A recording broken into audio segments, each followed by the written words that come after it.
ब्रज में। एक दिन वो बोले भंडारी बन के सुंदर नारी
एक महिला क्या नहीं कर सकती।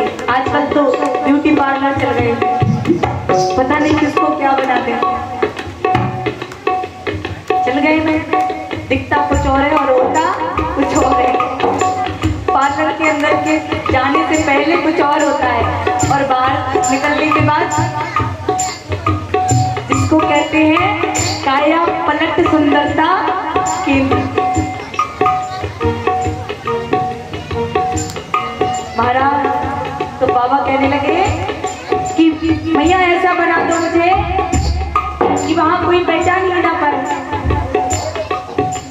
अभी यहाँ पार्वती मैया साड़ी पहनाती है, बढ़िया तैयार करती है, तो क्या बाबा कहते हैं ऐसा सजाना कि कोई पहचान ना पाए। मैया कहे जो बागा और धारी हो, सर पे चंद्रमा हो, गले में शर्फों की माला हो, कैसे सजा दो। भोले बाबा कहते हैं मुझे कुछ नहीं पता, बस मुझे रास बजाना है और आप मुझे गोपी बना दीजिए। तो कहते हैं भोले बाबा ऐसा बना दो कोई न जाने इस राज को, इस राज को। ऐसा बना दो मुझे कोई न जाने इस राज को, इस राज को। मैं हूँ सहेली तेरी, ऐसा बताना ब्रजराज को। मैं हूँ सहेली तेरी, ऐसा बताना ब्रजराज को, ब्रजराज को।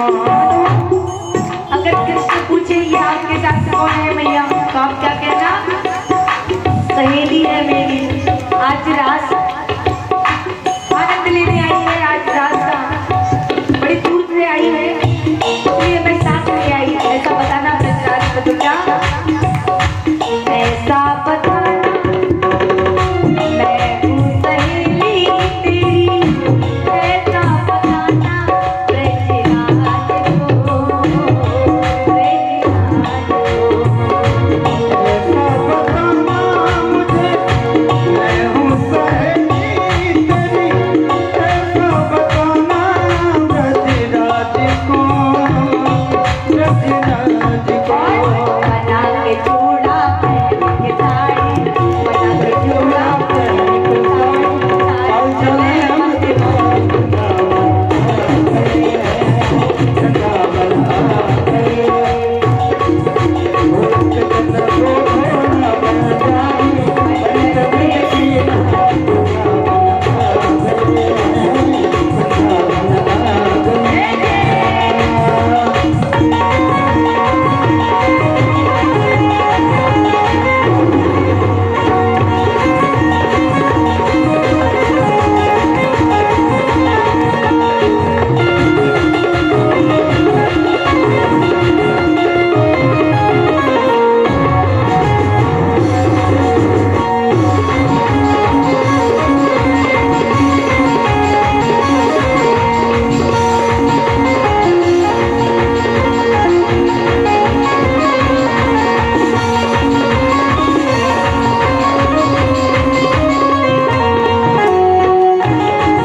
तैयार कर दिया। पार्वती मैया ने बढ़िया साड़ी पहनाई, जूड़ा बनाया और बढ़िया चलने का तरीका बताने लगी, ऐसे ऐसे वहां जाकर चलना। तो बड़ी तैयार हो गए प्रभु, बड़े सुंदर लगने लगे, इतने प्यारे लगने लगे प्रभु। अब हंस के सती देखा बलिहारी जाओ इस रूप में हो,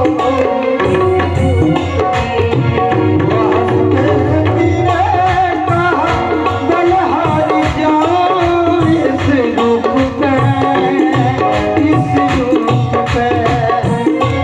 तुम्हारे लिए आए मुरारी इस रूप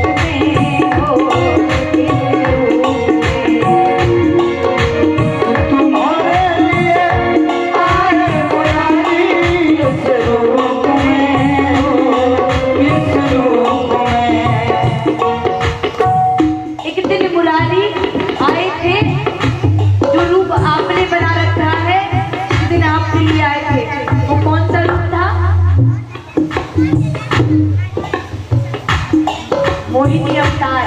कौन सा? मोहिनी अवतार। जब प्रभु ने भस्मासुर को भस्म किया था, भगवान नृत्य कर रहे हैं मोहिनी अवतार में, बड़े सुंदर लगते थे। आज वो दिन है कि आप गोपी बनकर जा रहे हो, तो क्या मोहिनी रूप बना के मुरारी, अब है तुम्हारी बारी। मोहिनी रूप बनाए मुरारी, अब है तुम्हारी बारी।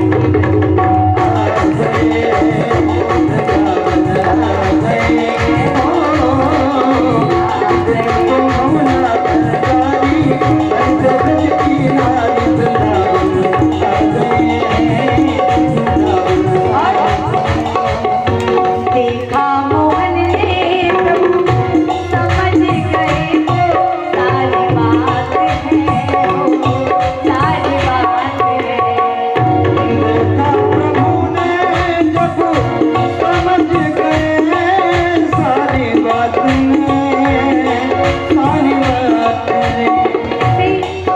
भगवान आए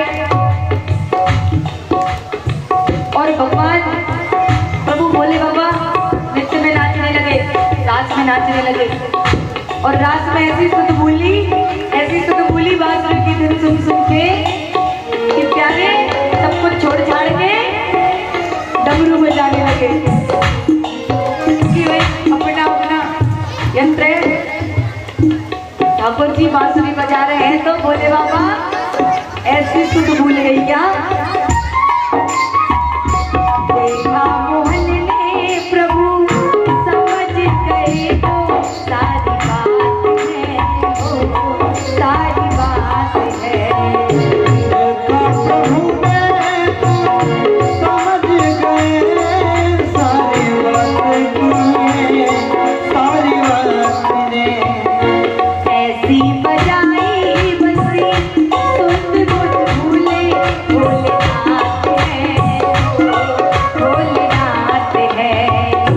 ऐसी बजाई बंसी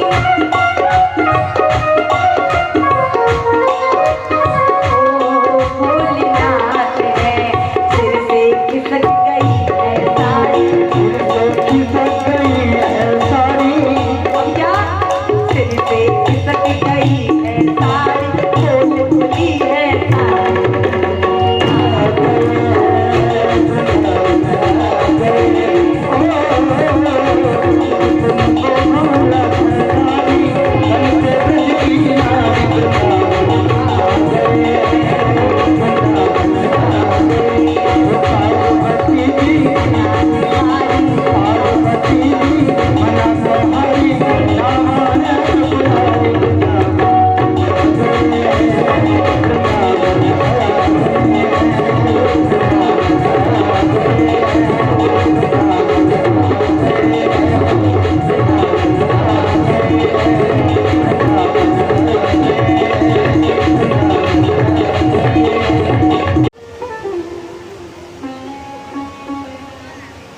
अब सखियों का रास आरंभ होता है। सभी सखियां नाच रही हैं, मग्न हो रही हैं। मेरे बिहारी बांसुरी की तान छेड़ रहे हैं और वहां से आरंभ होता है महारास। कहाँ होता है? महारास। तो सभी रास रचाएंगे। अगर जो जो गोपी है मेरे ठाकुर की, वो तो रास अपने आप रचाएंगे, उनसे कहने की आवश्यकता नहीं पड़ेगी। तो आइए महारास रचाने चलते हैं। सब रास रचाने आइए। सब आ गए यहाँ पर।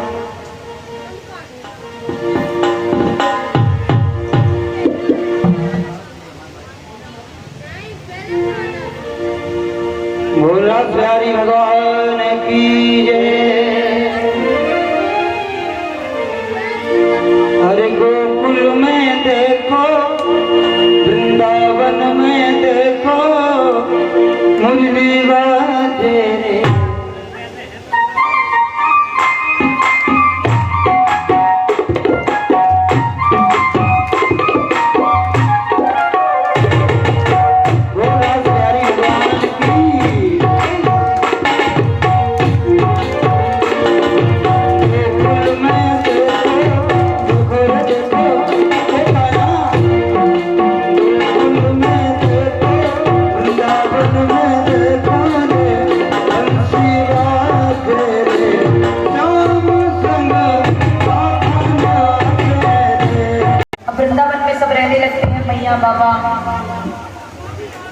कृष्ण सारे रहने लगते हैं तो महाराज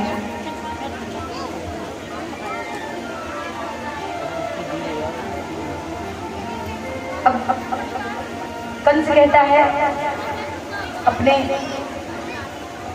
द्वारपालों से या मंत्री से कि कोई भी ऐसी घटना अगर घटती है तो मुझे आकर तुरंत बताना। पता चलता है कि छोटे से बालक ने वृंदावन में एक कनिष्ठ उंगली पर विशाल पर्वत धारण कर रखा है और वो पर्वत कौन सा है? गोवर्धन पर्वत। ये घटना के बारे में सुनते हैं, पता लगता है कंस को। कंस को जब पता लगता है तो कंस कहते हैं कि मेरा काल वृंदावन में रहता है। अब महाराज एक मल्ल युद्ध की योजना बनाई जाती है, क्योंकि कोई उत्सव होगा तभी किसी को बुलाते हैं, बिना उत्सव के तो कोई आएगा नहीं। कुछ तो ऐसा करना पड़ेगा महाराज।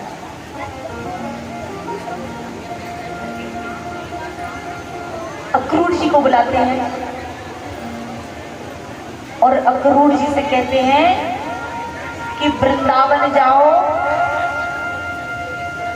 सब पता लगा लिया यहाँ कंस ने किसके पुत्र हैं, कौन मैया है कौन बाबा है।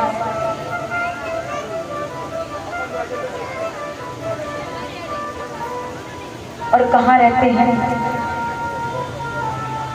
ये सब पता लगा लिया। अक्रूर जी को बुलाते हैं और अक्रूर जी से कहते हैं कि जाकर संदेशा देना, मेरे दोनों भांजे हैं। कौन है?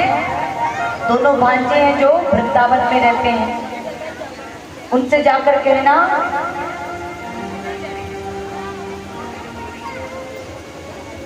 कि एक विशाल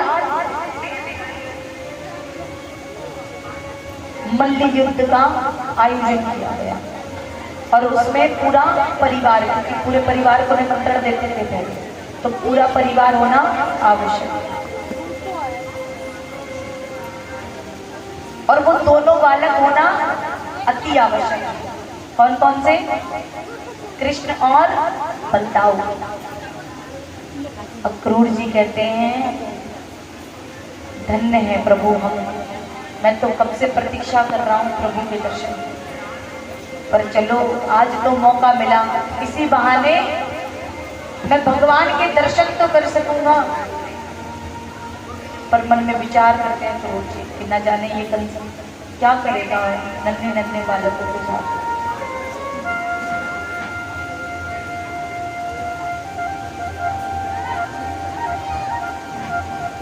अब महाराज अक्रूर जी को भेजते हैं। अक्रूर जी संदेशा लेकर के कहाँ जाते हैं? वृंदावन नंद बाबा के घर। देखूं जाई चरण जल जाता, देखन जागी चरण जल जाता, अरुण मृदुल से कब्र सुनाता, अरुण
भाग्य होंगे कि मैं प्रभु के दर्शन कर सकूं।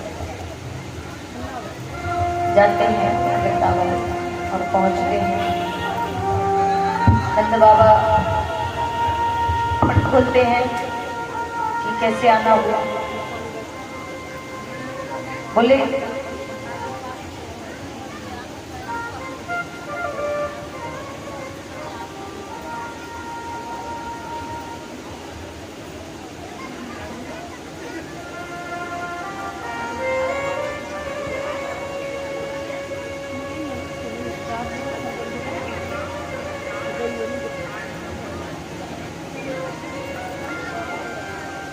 बोले राधे, बोले राधे।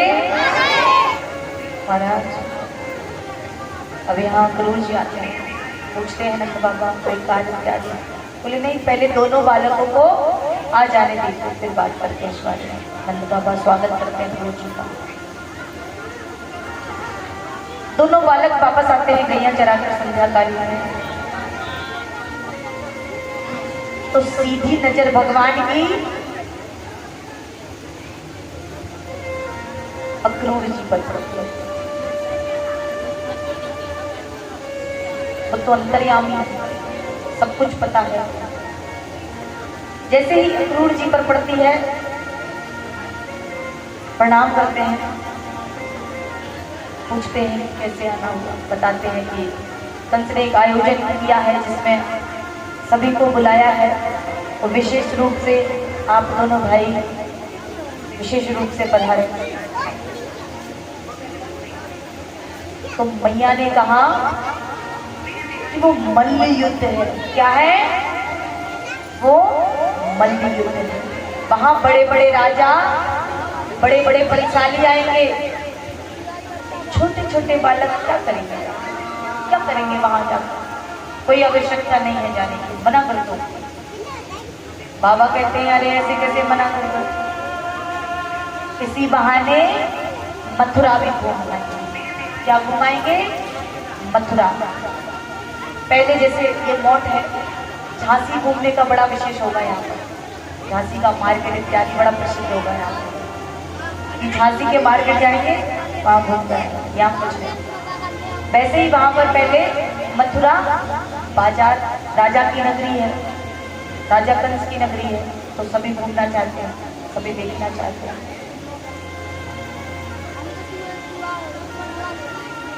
इसी बहाने मथुरा भी घुमाएंगे, जाने दीजिए। मैया कहती है कैसे जाने दो, छोटे से तो बालक हैं, कैसी बात करते हैं आप शो में? क्या करेंगे जाकर वहां पर? बड़े बड़े राजा महाराजा हैं। अक्रूर जी के मन में भी ये भाव आ जाता है कि इतने सुंदर सुंदर से बालक हैं, इतने प्यारे प्यारे हाथ हैं इनके, इतने प्यारे प्यारे नयन हैं इनके। कंस दुराचारी न जाने इन बालकों के साथ क्या करेगा। हमारा तैयारी होती है, जैसे तैसे मैया को मनाते हैं। पर मैया कहती है ठीक है चले जाओ, पर जल्दी वापस आ जाना, देर मत करना लला। क्योंकि जब तू नहीं होता सामने तो मेरा हृदय काम करना बंद कर देता है। अभी भी अगर गैया चराने में देर हो जाए तो मेरा हृदय काम नहीं करता, इसलिए तू जल्दी वापस आ।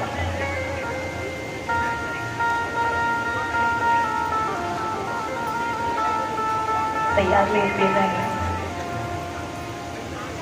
रथ में सवार होते हैं, चलते हैं रास्ते।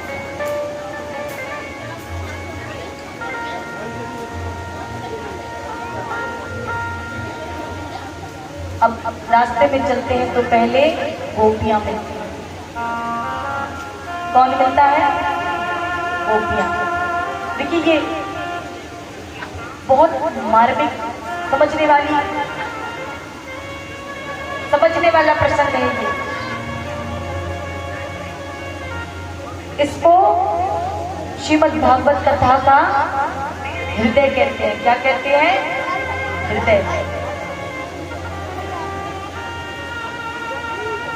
क्या कहते हैं? हृदय। हृदय मतलब दिल। तो बहुत समझने की आवश्यकता है।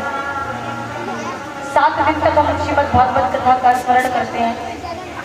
इस दिन विशेष करके जो ज्ञानी संत महाजन होते हैं वो सभी कथा का श्रवण करने आते हैं और ये प्रसंग सुनने के बाद पता लग जाता है कि कौन कैसे कथा कर रहा है। ये पता लग जाता है इस प्रसंग के बाद, क्योंकि ये महत्वपूर्ण प्रसंग है। तो महाराज यहीं से ये हृदय है श्रीमद् भागवत कथा का। तो यहाँ रथ में सवार कृष्ण और बलराम, कौन? कृष्ण और बलराम दोनों सवार हैं। गोपियां मिलती हैं रास्ते में। तो रास्ते में गोपियां लेट गई और अक्रूर जी से कहते हैं कि कृष्ण यहाँ से कहीं नहीं जाएगा, और अगर जाएगा तो मेरे ऊपर से होकर जाएगा, मेरी मृत्यु के बाद जाएगा। चलो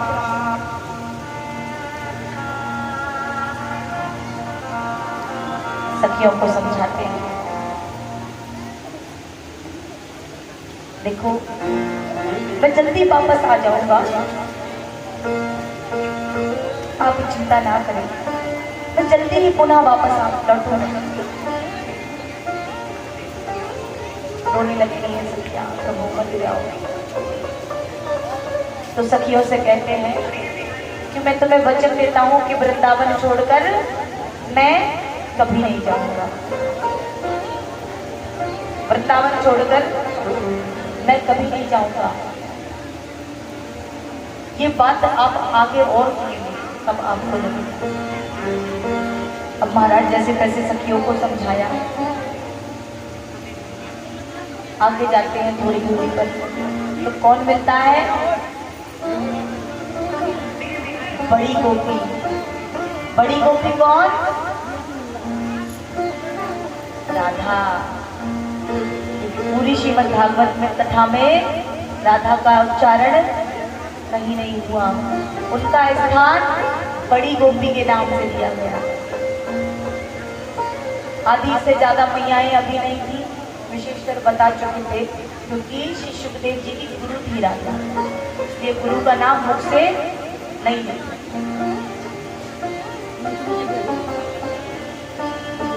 तो महाराज कौन मिला? बड़ी गोपी। जैसे ही मिली तो कहने लगी, प्रभु आप हमें छोड़कर कैसे जा सकते हैं? कृष्ण कहते हैं, अरे राधे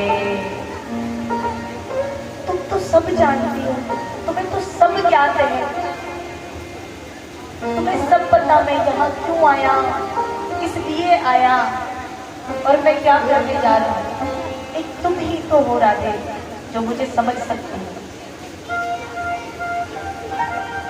अगर तुम ऐसे विचलित हो जाओगी तो मैं टूट जाऊंगा राधे। एक तुम ही हो।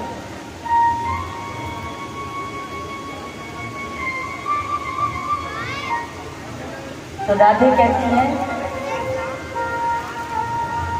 वो सब मुझे नहीं पता, पर आप मुझे छोड़कर नहीं जाएंगे।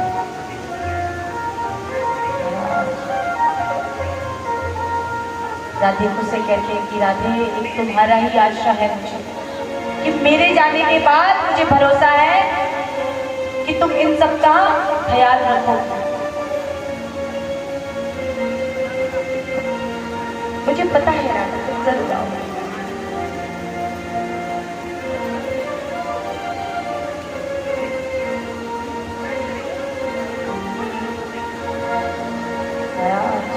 राधा को समझाते हैं, राधा को अपनी बांसुरी दे देते हैं। क्या दे देते हैं? बांसुरी।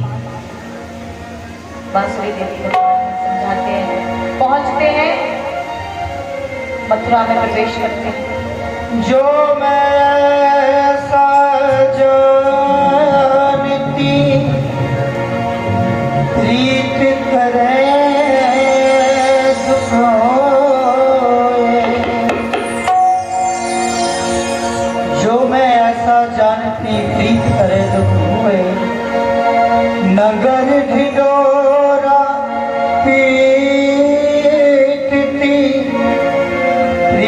ना करियो कोई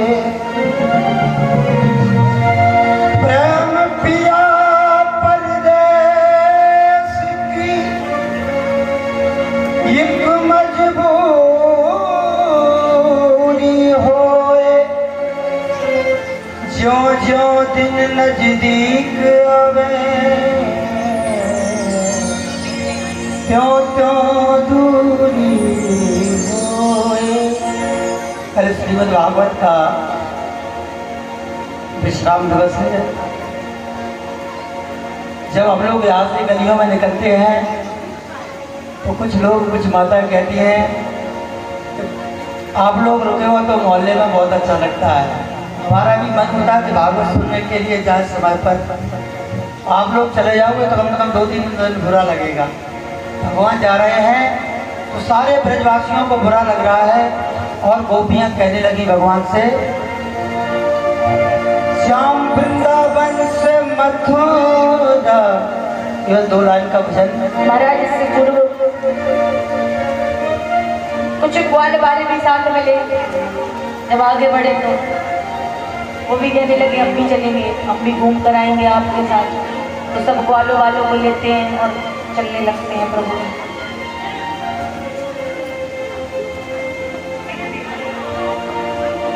श्याम वृंदावन से मथुरा जाने लगे दिल दुखाने लगे। भैया यशोदा कहने लगी लाला तू लौट कर आएगा कि नहीं आएगा ये तो पता नहीं, पर झूठ क्यों बोल रहा है कि परसों आ जाएंगे, इतनी आस क्यों लगा रहा है।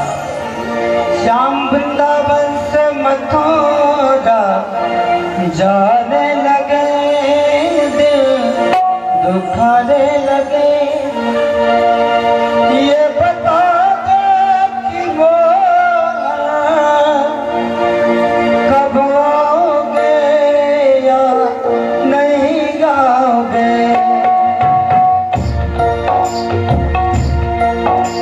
ये बता दो कि वो कब आओगे या नहीं आओगे।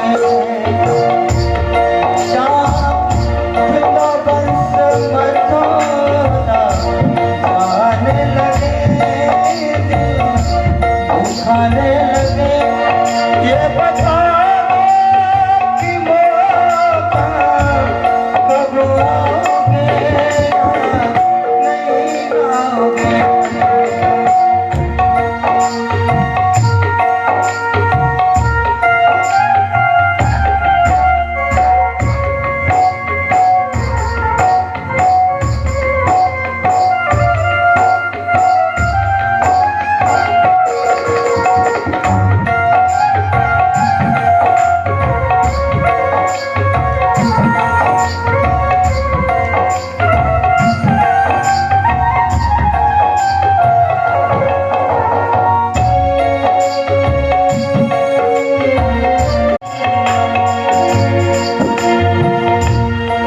गोपी कहती है दिल को लगाया है क्यों।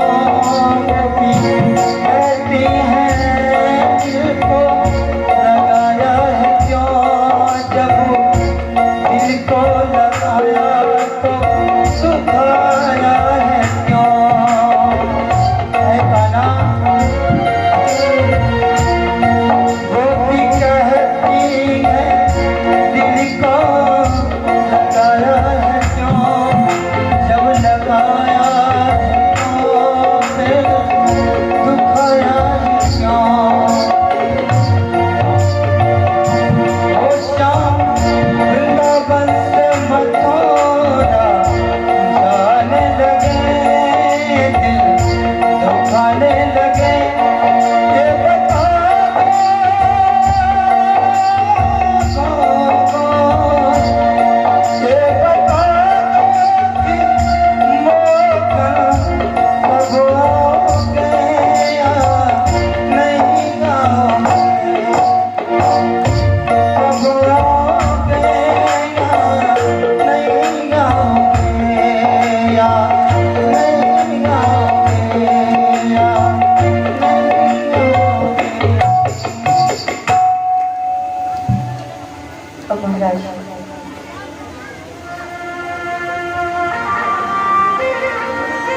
अक्रूर जी रास्ते में जाते जाते बहुत कोशिश करते हैं कि यहीं उतर जाएंगे लोग बीच रास्ते में,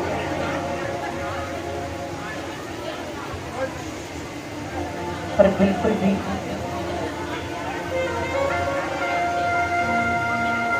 पहुंचते हैं मथुरा।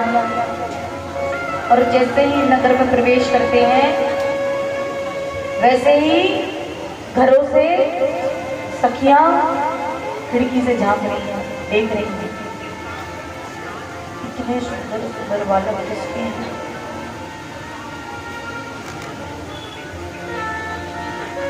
खिड़की से झांक झांक कर देख रही हैं और आपस में गुफ्तगू, जैसे आप सब करते ना, एक दूसरे के कान में कहते देखो कितनी सुंदर साड़ी पहने है, देखो उनका हार देखो कितना सुंदर है।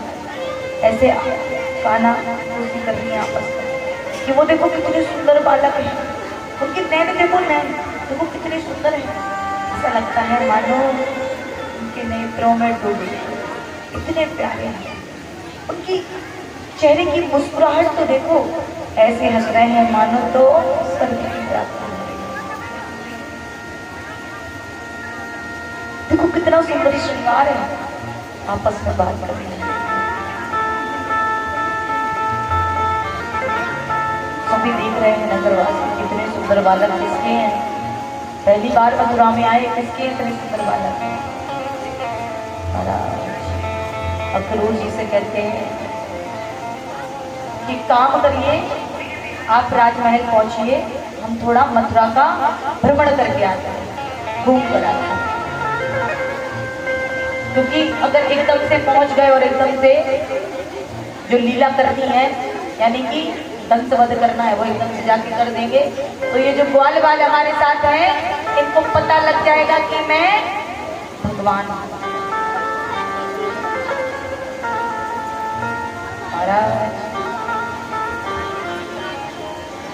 रथ से नीचे आते हैं। अब ग्वाल बाल कहते हैं कि अगर पता होता हमें कि तुम मथुरा जा रहे हो, वो भी राजमहल, तो हम अच्छे नए वस्त्र पहन के आते, बढ़िया श्रृंगार करके आते। तो प्रभु कहते हैं कि चलो मेरे साथ। जाते हैं, भ्रमण करते हैं, धोबी के पास जाके धोबी से कपड़े मांगते हैं। धोबी कहता है अरे जानते हो आप यहाँ कपड़े किसके धुलते हैं? राजा कंस के कपड़े धुलते हैं यहाँ पर, और किसी कपड़े नहीं मिलेंगे। भगवान बोले मैं सब जानू, तुम वही धोबी है जिसके कारण मैंने सीता मैया को त्रेता युग में घर से बाहर निकाला था। आज तू मिल ही गया।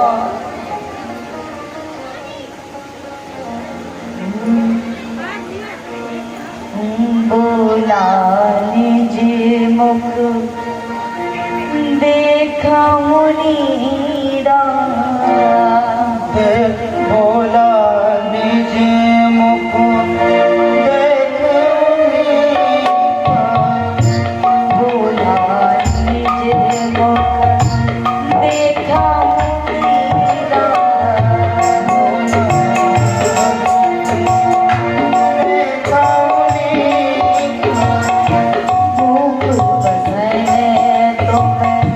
जाती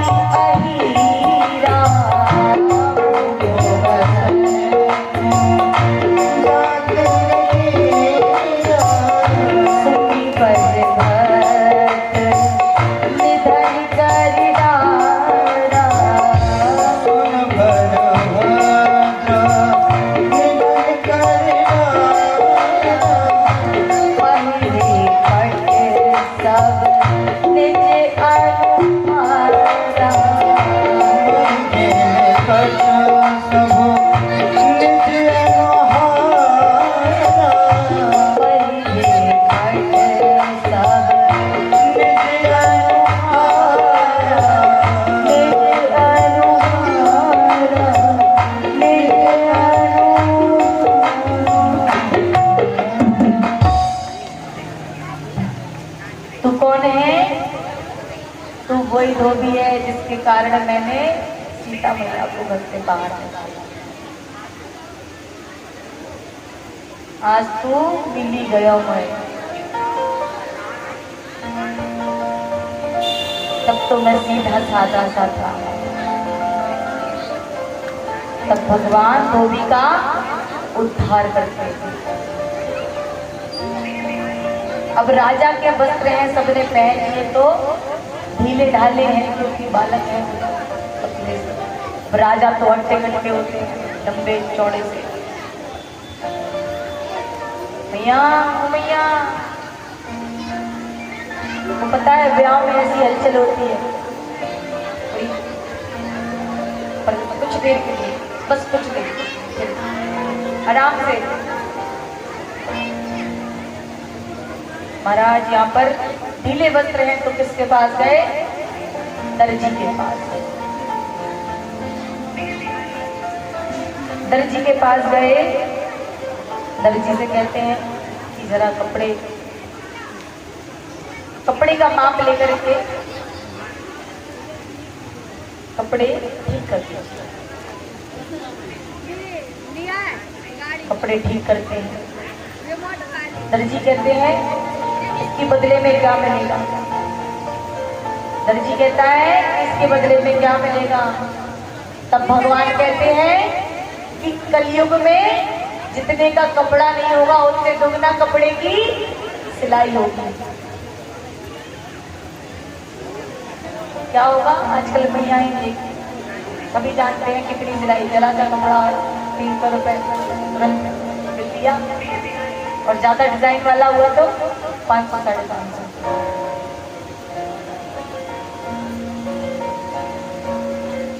उससे दुगनी तुम्हारी सिलाई है। अब बोले और कुछ? बोले हाँ। बोले कल माला मिल जाती तो बड़ा अच्छा। पहले मालाओं का बड़ा महत्व होता था। मालाओं का बड़ा महत्व होता था।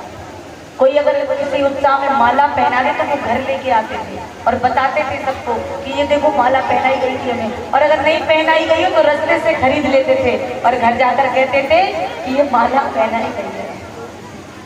बड़ा महत्व होता था। माली के पास पहुंचते हैं,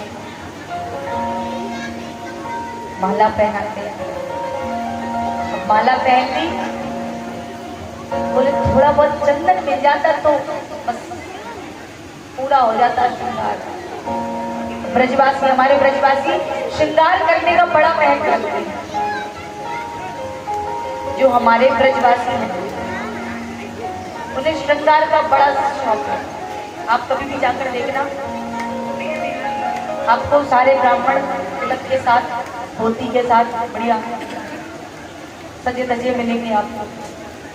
बड़ा महत्व है, जाते हैं। अब रास्ते में एक स्त्री आती दिखाई देती है, उसके हाथ में चंदन की कटोरी है।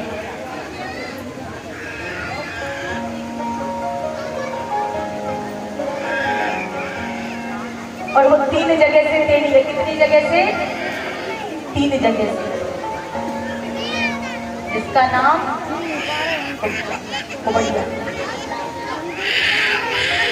अब भगवान चंदन लेकर आए, के सामने आई, दास निकल गई तो भैया भगवान बोले ये मैया जरा ठहर तो जा। तो मैया गए,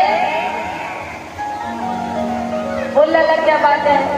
बोली यह जो चंदन है वो मेरे माथे पे लगा दे। तो कुंजा बोली ये पता है तुझे किसके लिए चंदन जा रहा है? महाराजा कंस के लिए, और तू अपने माथे पर लगाने की बात करता है।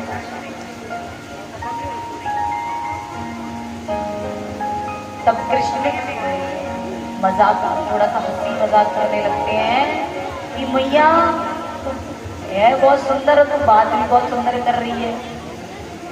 तब कुब्जा कहती है हाँ तुम भी मजाक उड़ा लो मेरा, जैसे मेरा नगरवासी कहते हैं कि बहुत सुंदर स्त्री है, हंसी मजाक में कह देते थे उसको। एकदम बूढ़ी है। और ये कुब्जा कौन है? ये कुब्जा कोई और नहीं, त्रेता युग की मंथुरा। इस युग में आकर के कुब्जा बनी। कुब्जा बनी, भगवान जैसे ही कहने लगी ये चंदन मेरे मस्तक पर लगा दो, तो लाला की सूरत देख के तो मोहित हो जाती, कितने सुंदर से लाला है। अब कह रहे हैं तो लगा देते हैं। अब कृष्ण कहते हैं चलो लगाओ, और सीधे खड़े हो जाते हैं बेचारे 3 जगह से, और ऐसे ऐसे लगाए, पहुंच ही ना पाए। बार बार कोशिश करे, नहीं पहुंच पाए। तब भगवान ने एक पैर से उसके पैर को दबाया और उसकी थोड़ी को पकड़ा और सीधा कर दिया, और वहां पर कुब्जा का उद्धार किया प्रभु ने। सब तैयार हैं, नगरवासी जो बाल वाले साथ गए थे वो घूमने निकल गए और इत्यादि मथुरा का भ्रमण कर।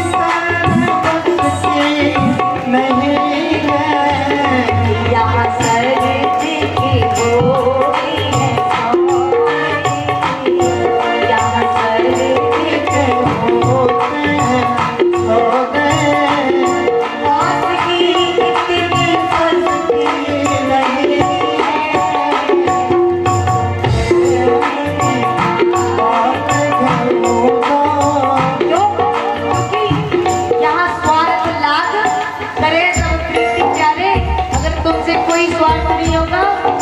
कोई नहीं पूछेगा। स्वार्थ होगा ना तो आगे पीछे लोग घूमेंगे। कहते पूछ से पूछ लगती है। हमारे बहुत अच्छे से उपाख्यान सुनाते थे श्री रामायण राजेश्वरन जी महाराज कि पूछ से पूछ लगती है। जब आपकी पूछ होगी तब आपकी पूछ होगी। तो क्या ये तो प्रेम की बात है,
ऐसे करते हैं।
जी वापस जाते हैं संदेशा लेकर के कृष्ण के पास, और कृष्ण से कहते चले आते हैं। राजमहल में जैसे ही प्रवेश करते हैं और चिल्ला चिल्ला कर कहते हैं, अरे करुणानिधि दयानिधि परमेश्वर, इस नाम का प्रचार तो आप खुद ही करते हो, तूने खुद लगा रखा है। जैसे ही भगवान कूदो आए और ब्रज भाषा बोलनी शुरू हुई कि करुणानिधि दयानिधि, तूने अपना प्रचार खुद ही लगायो। भगवान कहे ये तो भाषा सिर्फ मेरे ब्रज भाषा ही बोल सकते हैं, ब्रजवासी। अब भगवान कहते हैं कि मेरा काम हो गया। तब उद्धव कहते हैं कि कृष्ण, मैं तेरे प्रेम को सत सत प्रणाम करता हूँ। अहो भागवत ब्रजवासी, तूने वहां लीलाएं रचाई, तेरे बाल मुख के दर्शन किए और मुझे भी दर्शन कराए। धन्य है वो सभी प्यारे जिसके हृदय में तू समाया। भगवान यहाँ पर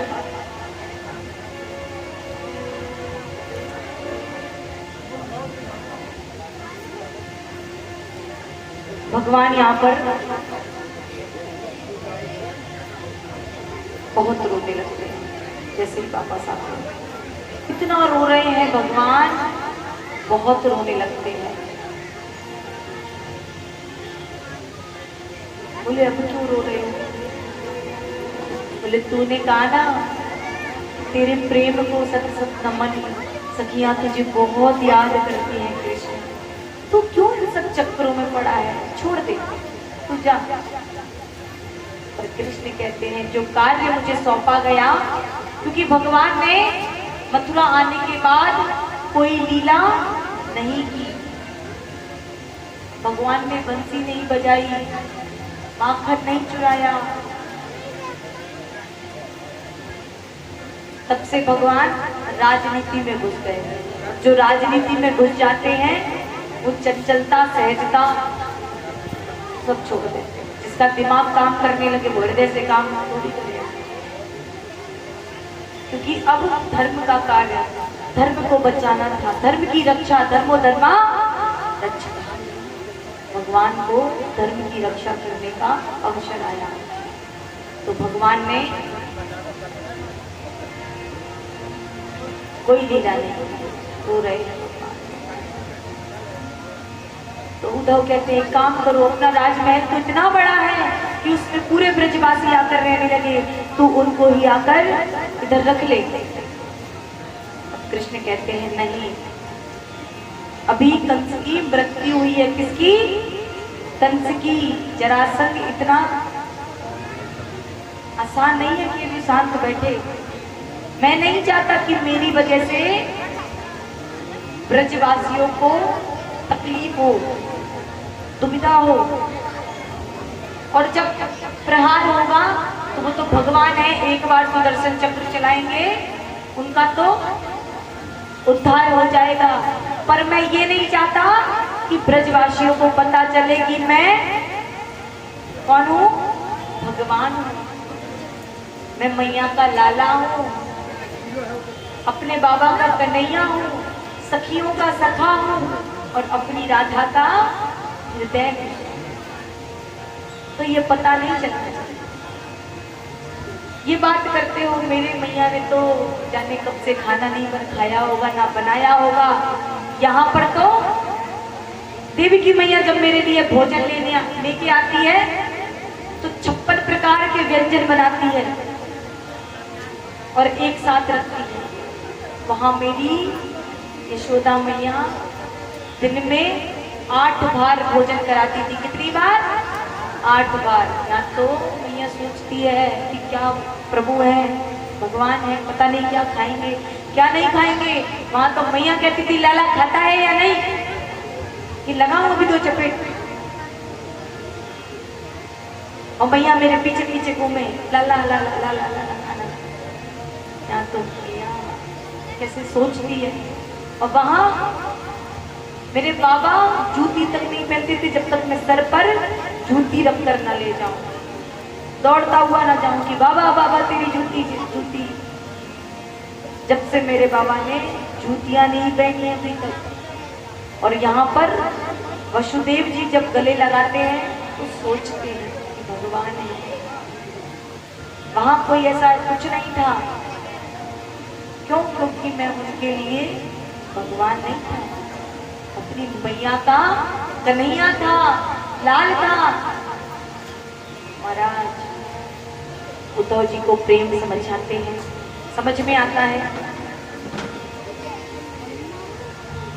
अब महाराज आगे की कथा में प्रवेश करते हैं।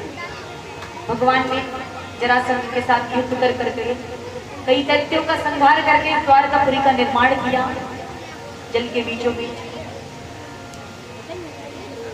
वहां पर विदर्भ देश के राजा भीष्म और भीष्म के पुत्र रुक्मी और रुक्मी की बहन रुक्मणी,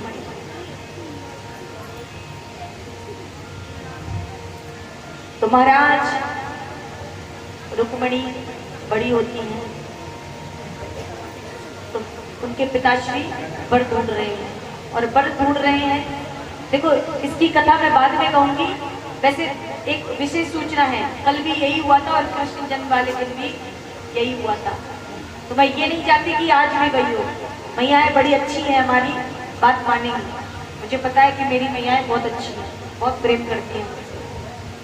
तो महाराज किसी को खड़े नहीं होना है, जब विवाह होगा तो सबको बैठ कर देखना है। जैसे जयमाला कार्यक्रम होता है ना शादियों में, सबके लिए कुर्सी डाली जाती है, सब बैठ के देखते हैं आराम से। तो महाराज ऐसे अपने अपने स्थान पर सबको बैठे रहना है। बारात आएगी, थोड़ी सी बीच बीच में से जगह कर लेना और हमारे राजीव भैया की दुकान से बारात उठेगी हमारे ठाकुर की। तो महाराज थोड़ी सी बीच में जगह कर ले, अभी से कह दिया, थोड़ी सी बीच में जगह कर ले, क्योंकि बारात आएगी वहां से। जो जो बाराती बने सो बारात में जाए, और जो घराती बने, जो घराती लड़की की तरफ से हो वही शांति बनाए रखे, क्योंकि लड़के वालों की सुननी पड़ती है। महाराज यहाँ पर तोड़ते हैं, अब पर तोड़ते हैं तो रुक्मी आके कहती है कि मुझे कृष्ण पसंद है। मैंने बचपन से ही उन्हें माना है, पति माना है बाबा, मुझे कृष्ण पसंद है। अब बाबा कहते हैं अच्छी बात है बेटी ने मुझे पसंद बताई अपनी। अब यहाँ पर भी सब कृष्ण से कहते हैं बहुत समय हो गया, तुम लगे ही थे कृष्ण से। देखिए कोई बातें मत करिए, बातें करेंगे मैं विवाह नहीं कराऊंगी, हम कल करा लेंगे, क्योंकि यहाँ भगवान भी हमारे हैं और श्रोता भी हमारे हैं। इसलिए थोड़ी सी शांति, बस थोड़ी सी कथा और है, फिर उत्सव के पास चलते हैं। उत्सव के पास पहुंचने के लिए आगे का मार्ग तय करना पड़ेगा। तो महाराज यहाँ पर बताते हैं, तो शिशुपाल थे, वो रुक्मणी के भाई के मित्र थे। तो रुक्मणी को ये बात पता चलती है कि रुक्मणी ने कृष्ण को चुना है। किसको चुना? कृष्ण को। तो रुक्मी कहता है कि मेरी बहन का विवाह मेरे अनुसार होगा, जहां मैं तय करूंगा वहां मेरी बहन का विवाह होगा, और कृष्ण के साथ तो बिल्कुल नहीं होगा। बोले क्यों? बोले वो चोर है, वो चोरी करता है, दिन भर में न जाने कितने झूठ बोलता है, ऐसे के साथ मैं अपनी बहन का विवाह कैसे करा दूं? बात तो सच है, और मैं अपनी बहन का विवाह अपने मित्र शिशुपाल के साथ तय करूंगा। अब ये बात रुक्मणी मैया को पता चलती है। अब रुक्मणी मैया एक पत्र लिखती है। क्या लिखती है? पत्र लिखती है, क्योंकि टेलीफोन नहीं चलते थे उसको, ना ही मोबाइल फोन चलते थे। जो फोन किया झट से किया, और लिखती है कि हे कृष्ण, मैंने बचपन से आपको अपना पति माना है और मैं आपसे ही विवाह करूंगी, और मैं किसी और से विवाह नहीं करूंगी, और अगर किसी ने जबरदस्ती की भी तो मैं आत्महत्या कर लूंगी। अच्छा, अब जितने यहाँ युवा लोग बैठे, जितनी बहनें बैठी और जितने भैया बैठे हैं यहाँ पर, अभी ये ना सोचे कि हमारा भी अगर प्रेम हमें नहीं मिला, हमने भी प्रेम किया तो हम मृत्यु करें। ऐसा नहीं होना चाहिए। यहाँ पर बात है, वो पत्र में, पत्र किसने लिखा? रुक्मणी मैया कौन थी? कौन थी? किसका स्वरूप थी? लक्ष्मी मैया। विष्णु भगवान, राम जी कौन थे? विष्णु भगवान। सीता मैया कौन थी? लक्ष्मी मैया। तो उन्होंने हर जन्म में अपने पति से ही शादी की, किसी और से। अब इसको एक पत्नी की धमकी कह लीजिए, धमकी भरी भाषा में लिखती है अपने पति को कि कृष्ण, मैं शादी करूंगी तो आपसे ही करूंगी, ये जो आपकी लीलाएं हैं वो एक तरफ है, पर जो हमारा तुम्हारा संबंध है वो एक तरफ है। अगर आप सोचो कि आपकी लीला के चक्कर में हम किसी और से विवाह करें तो ये नहीं होगा, मैं विवाह तो आपसे ही करूंगी। एक पत्नी की धमकी थी, किसके लिए? पति के लिए। भगवान कहते हैं जब तो जाना पड़ेगा, तो भगवान वहां से स्वीकृति पत्र लिखते हैं कि तुम जब गौरा पूजन के लिए जाओगी मैं आपको वहां से लेकर आऊंगा। भगवान, कल तीज है, सभी जानते हैं कि तीज क्यों रखी जाती है, बहुत अच्छी कथा है वो भी। गौरा मैया ने शंकर जी के लिए रखी थी, तो भगवान भाई ये सब अपने पतियों के लिए रखते हैं। तो यहाँ पर भी पति पत्नी की बात चल रही है महाराज।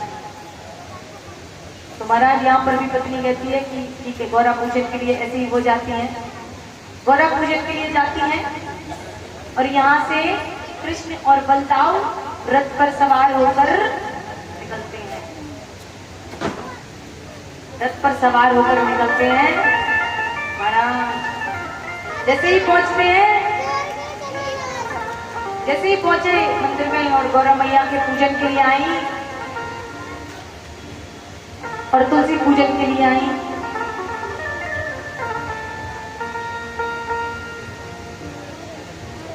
रुक्मणी मैया, तो महाराज कृष्ण ने उन्हें वहां से रथ में बिठाया। और जो शिशुपाल को पता चला, शिशुपाल को पता चला तो पूछे द्वारपाल से कि आप लोग कहाँ थे? तो बोले हम तो यहीं थे। बोले कौन ले गया रुक्मणी को? बोले वो। बोले कौन? बोले वो। बोले कौन? बोले अरे वो कृष्ण। बोले तुमने कुछ नहीं किया? बोले दोनों इतने सुंदर लग रहे थे देखने में कि हम कुछ कर ही नहीं पाए। रथ में बिठाया और यहाँ कृष्ण निपटने लगे और बताओ भैया सबसे निपट रहे हैं। अब रुक्मणी मैया ने सोचा कि ये तो लड़ने में ही बिक जाएंगे और अगर हम पकड़े गए तो बस, अगर हम पकड़े गए तो हमारा कल्याण नहीं होगा। भैया दूल्हे को वहां पहुंचा दिया जाए, भैया की दुकान पर, क्योंकि वहीं से बारात उठनी थी, उठने का मार्ग बता दिया कि बारात कहाँ से उठनी है। अब महाराज यहाँ पर जैसे ही पता लगता है रुक्मणी मैया को कि ये तो सब में बिक गए, ये कुछ नहीं कर पाएंगे, रथ को मुझे ही हाँकना होगा। क्या करना होगा? तेल चढ़ावा। सभी को अपनी अपनी भाषा में गीत आता होगा, भैया में यही आता है, यही सीखे हम।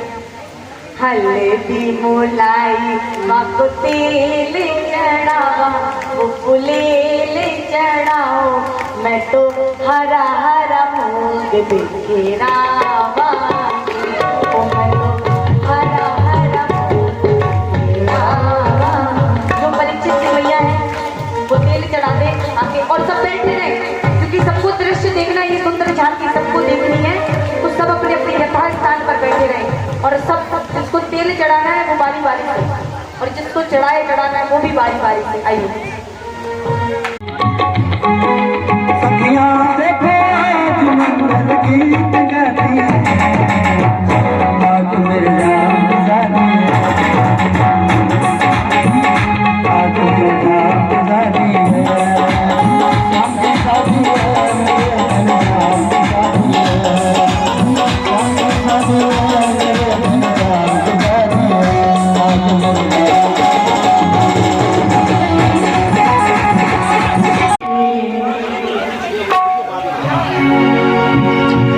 और सारा आरती कन्हैया तेरी आरती सारा संसार करेगा करेगा रामा तेरी आरती कन्हैया तेरी आरती सारा संसार करेगा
प्रभु सजन